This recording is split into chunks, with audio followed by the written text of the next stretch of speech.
for today's video mga Lods, sasagot po ng isang katanungan ng isa kong viewers. Siya po si Kapoy TV. Shoutout sa iyo, Lods. Maraming salamat. God bless.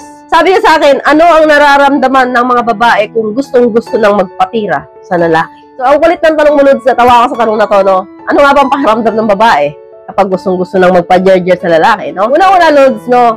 Kami po mga babae, no? Kapag po kami ay matagal nang walang jerjer, walang dilig, no? Kapag po kami ay nadikit lang ng konti sa lalaki or kami po ay nahawakan lang ng konti ng lalaki, kunwari, no? Tayo, magkatabi tayong dalawa, na gano'n mo lang hita ako, napatungan mo lang ako palad mo.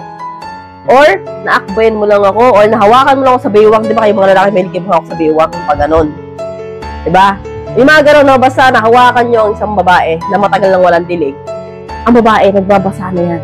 Oo, parang na po namin nagbabasa kami, tapos yung imagination namin, yung isip namin, maano po kami, no? So, masyado po kaming parang may mali siya na po agad sa amin yan, na parang gusto ko ng jerjer, miss ko na. So, ang babae, Lods, madaling malibugan kapag po kami ay nahawakan ng lalaki, kapag po kami ay wala pang dilig ng matagal. So, kapag gusto na nga po namin magpa-jerjer sa lalaki, so, una-una, Lods, no? Kami po yung unang nanghahalik, no? Kunwari, ako, ikaw, di ba? Kausap kita, and then pansin ko para may gusto sa akin. Type din kita. So, ang gagawin ko, pan ako nahalik sa pisngi, no? Sabihin ko, pakis naman, breaks lang. So, kapag kinaligan kita dito, no? Minsan may mga ganun babae masyado na desperada. Halikan ka dito, no? So, syempre, no? Yung halik na yun, unwari lang yun, dito talaga namin gusto humalik sa labi, no?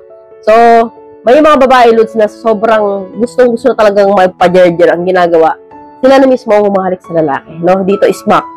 So, and then, kapag nagsimula sa smack, alam nyo na, no? Mapupunta yan ng malalim, no? Magiging mapusok po yan, and then, mauwi yan sa burat siya at jerjeran. So, mapapansin yung unang-una sa babae kapag gusto na talagang magpa-jerjer sa isang lalaki. Talagang siya na yung nangahalik, no?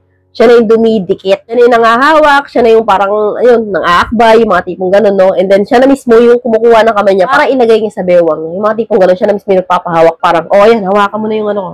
Hindi yung private part, Yung ibig sabihin yung mga simple akbay, kamay, yung mga ganun. Kapag po ang babae nagpapahawak sa'yo ng ganyan, ibig sabihin gusto mo pa-jerjer yan. So, ang nararamdaman mga Lods, no, kadalasan, no, talagang mabilis kami magbasa, no, kapag ang babae talagang gusto na magpa-jerjer. Mabilis magbasa, and then, kami naman po mga babae, Lods, no, to be honest, nagsasarili rin kami, no. Ako, pagka dati nung single mom pa ako, sa isang linggo, 2 beses ako magsarili. Kapag talagang matagal na ako walang dilig, gusto magpa-jerjer, and then wala naman ako jerjeran, naglalaro ako.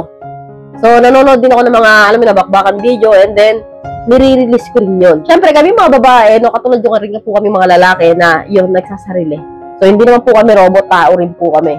So, hanggang dito lang po tayo mga Lods. I hope you learned something in this video. More videos to come. So, stay connected and see you again to my next video. God bless. Bye-bye!